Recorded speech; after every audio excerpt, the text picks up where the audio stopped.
ሰላም እንዴት ናችሁ? ኤስድ እንግሊዝኛ ቋንቋ ለጀማሪዎች ከዚህ ቀደም እስከ ክፍል 20 ተማምረን ነበር። ዛሬ ደግሞ በክፍል 21 የቋንቋ ክምችቶቻችንን እስከ 420 እናደርሳለን። የቋንቋ ክምችቶቻችን ከሰፉ በኋላ መናገር ቀላል ስለሆነ ይሄኛው ነው ከባዱን።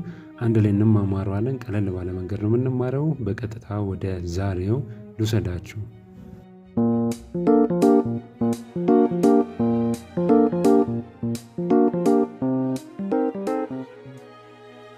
እሺ ተማሪዎች የዛሬው ክፍል 21ኛውን የምንጀምረው በ401ኛው የቋንቋ ክምችቶቻችን ነው።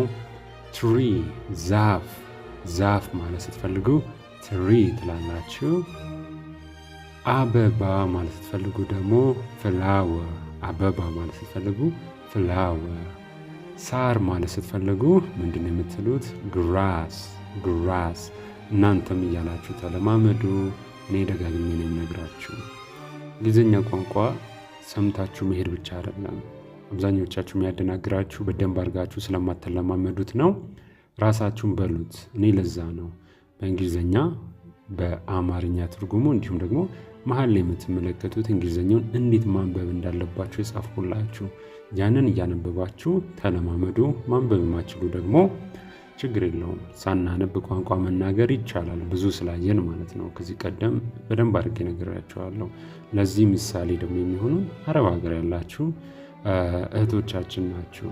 እናንተ አረብኛ መጽሐፍ የማትችሉ ብዙ ናችሁ። በግልም የነገራችሁ ስላላችሁ ማለት ነው። ነገር ግን በደንብ አድርጋችሁ አረብኛ ቋንቋን ትናገራላችሁ። ያ የመጣው ከምንድን ነው? ስለዚህ ያንን እያሰባችሁ ማንበብን ባትችሉ እኔ የምናገረውን እየሰማችሁ መለማመድ ትችላላችሁ። 404ኛው ላይ ደርሰናል።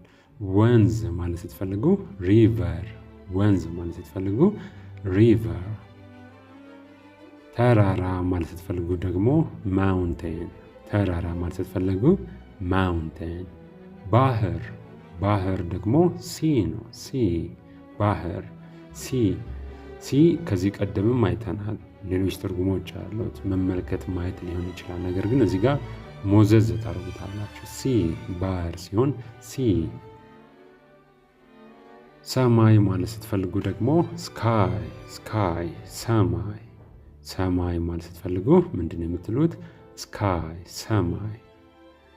ፀሐይ ማለት ስትፈልጉ ደግሞ ሳን፣ ፀሐይ ማለት ስትፈልጉ ሰን ትላላችሁ። ፀሐይ ካለን ደግሞ ጨረቃ አይቀርም። ስለዚህ ጨረቃ ለማለት ስንፈልግ ሙን፣ ሙን። ጨረቃ፣ ጨረቃ ማለት ስትፈልግ ምንድን ነው የምንለው? ሙን። ስታር፣ ኮከብ ማለት ስትፈልጉ ስታር፣ ስታር፣ ኮከብ። በነገራችን ላይ እነዚህ ቃላቶች ላይ ትኩረት እናደርግ እንጂ ልምምድ እያደረግን ነው። እንግሊዝኛ ቋንቋ የንግግር ልምምድ እያደረግን ነው። ይህንን ደግሞ እያደረግን የምንገኘው ኤስድ እንግሊሽ የመጀመሪያው ቻናላችን ነው። ወደ 70 ሺህ የተጠጋው ተከታይ ያለው ቻናላችን ነው። ዲስክሪፕሽን ላይ ያስቀምጥላችኋለሁ። ኤስድ እንግሊሽ ዋንን ብትሉ ታገኙታላችሁ። ጉዞ ማለት ስትፈልጉ ትሪፕ፣ ትሪፕ፣ ጉዞ። ሌላም አለው። ጆርኒ ስትሉ ይሄኛውም ጉዞ ነው፣ ጉዞ ነው። ጆርኒም ጉዞ ነው፣ ትሪፕም ጉዞ ነው። አጠቃቀሙ ይለያያሉ። ዲቴል ወደፊት እናየዋለን። እንዲሁም የንግግር ልምምዶቻችንን ኤስድ እንግሊሽ ዋን የሚገቡ በደንብ በስፋትና በጥልቀት ስለምንማማር እዛ ላይም እየዳሰስ እናያለን እያንዳንዱ። ካርታ፣ ካርታ፣ ማፕ፣ ካርታ። አሁን ይህ ማፕ ወደ ስልክ ተቀይሮ በስማርት ዲቫይሶች በስልክ በኮምፒውተር በታብሌት ነው የሚታዩት። ድሮ ከአንድ ቦታ ወደ ሌላ ቦታ ለመንቀሳቀስ ይህ በወረቀት የምትመለከቱት ማፕ ያስፈልግ ነበር። አሁንም ይህ ማፕ ካርታ አለ። ካርታው ግን ያለው ስልካችን ላይ ወይም ዲቫይሶች፣ በኤሌክትሪክ የሚሰሩ ዲቫይሶች ወይም ኤሌክትሮኒክሶች ውስጥ ነው። ቲኬት፣ ቲኬት፣ ቲኬት ብዙ አይነት ቲኬቶች አለው። በአጠቃላይ ቲኬት በአማርኛም ቲኬት ነው የሚባለው። ፓስፖርት፣ ፓስፖርት እኛም ሀገር ፓስፖርት ነው የሚባለው። ሱትኬዝ፣ ሱትኬዝ፣ ሱትኬዝ ሻንጣ ነው፣ ሻንጣ ነው። ከአንድ ቦታ ወደ ሌላ ቦታ ትሪፕ ስታደርጉ፣ ጉዞ ስታደርጉ ሻንጣ ትይዛላችሁ። እሱ ሻንጣ ምን እንለዋለን? ሱትኬዝ እንለዋለን። ሱትኬዝ እኛ ሀገር ሻንጣዎችን በአጠቃላይ ሻንጣ ነው የምንላቸው። እነሱ ጋር ግን እያንዳንዱ ይለያያል። አሁን እዚህ የምትመለከቷቸው ሱትኬዝ ይባላሉ። እኛ ሀገር ቦርሳ ደግሞ የምንለው ባግ ነው የሚባለው። የኪስ ቦርሳ ደግሞ ሲሆን እነሱ ዋሌት ይሉታል። ልክ እንደዚህ ይለያያል። 417ኛው ኤርፖርት ኤርፖርት እኛም ሀገር ኤርፖርት ይባላል፣ አየር ማረፊያም ይባላል። ከአንድ ሀገር ወደ ሌላ ሀገር፣ ከአንድ ከተማ ወደ ሌላ ከተማ በአውሮፕላን ለመጓዝ ስንፈልግ የአየር ማረፊያ ወይም ኤርፖርት እንሄዳለን። ስለዚህ ኤርፖርት የምንለው እሱን ነው። 418ኛ ስቴሽን መሳፈሪያ ወይም ደግሞ ጣቢያ ማለት ትችላላችሁ። ስቴሽን ብዙ አይነት ስቴሽኖች አሉ። የባቡር ስቴሽን አለ፣ የባስ ስቴሽን አለ።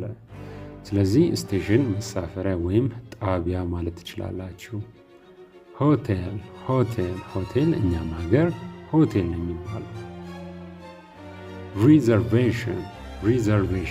ሪዘርቬሽን ወደ አንድ ቦታ ስትሄዱ ቀደም ብላችሁ የምታስይዙት ቦታ ነው። ቦታ ማስያዝ ሪዘርቬሽን እንለዋለን። ስፔሻሊ ደግሞ ውጭ ሀገር ትላልቅ ሆቴሎች ላይ ቀደም ብላችሁ ደውላችሁ ታስይዛላችሁ። ቦታ ሰዓቱን ትናገራላችሁ፣ ደውላችሁ ቦታ ታስይዛላችሁ። በቦታው በሰዓታችሁ ሄዳችሁ የምትፈልጉትን አገልግሎት ትጠቀማላችሁ ማለት ነው። ትላልቅ ሆቴሎች ላይ የተለመደ ነው ሪዘርቬሽን። ስለዚህ እንድታውቁትም ጭምር ነው ያመጣሁላችሁ። 420 ላይ ቋጭተናል። የዛሬው የመጨረሻችን አድርገነዋል። በቀጣይ በክፍል 22 ከ421 እስከ 436 ድረስ እንመለከታለን። ኢስድ እንግሊሽ 1 እንዲሁም 2 ላይ አሁን እየተማማርን የምንገኘው ቃላቶችን ነው።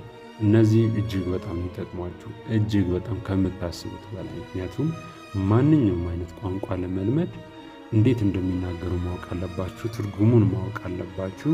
እንዲሁም ደግሞ ወዲያው አይምሯችሁ ቀለል ብሎት እንዲይዘው ደግሞ ከምስል ጋር ከእንቅስቃሴ ጋር ሲሆን ጥሩ ነው። አንድ ሰው የራሱ ያልሆነ ቋንቋ የሚናገሩ ለምሳሌ እንግሊዝኛ ቋንቋ ተናጋሪ ህዝብ መሃል ብከቱት ረጅም ጊዜ አይፈጅበትም እንግሊዝኛ ለመናገር። ምክንያቱም እነሱ በእንግሊዝኛ ያናግሩታል። በእንግሊዝኛ ደግሞ አልረዳ ሲላቸው በእንቅስቃሴም በሰውነት ቋንቋም ለሱ ለማስረዳት ይሞክራሉ። በዛ መሃል እያያዙ ይሄዳል። እኛ ግን ከዛም አለፍ አድርገን ነው በትርጉምም ጭምር በትርጉምም በእንግሊዝኛው እንዴት ማለት እንዳለባችሁ ግን ምስሉ ስታዩ አይምሮ በቀላሉ ይዘዋል። እንዴት ማንበብ እንዳለባችሁ አብዛኞቻችሁ ስለምትቸገሩ ነው። እንዴት አድርጌ ፕሮናውንስ ስላድርገው እንዲሁም ደግሞ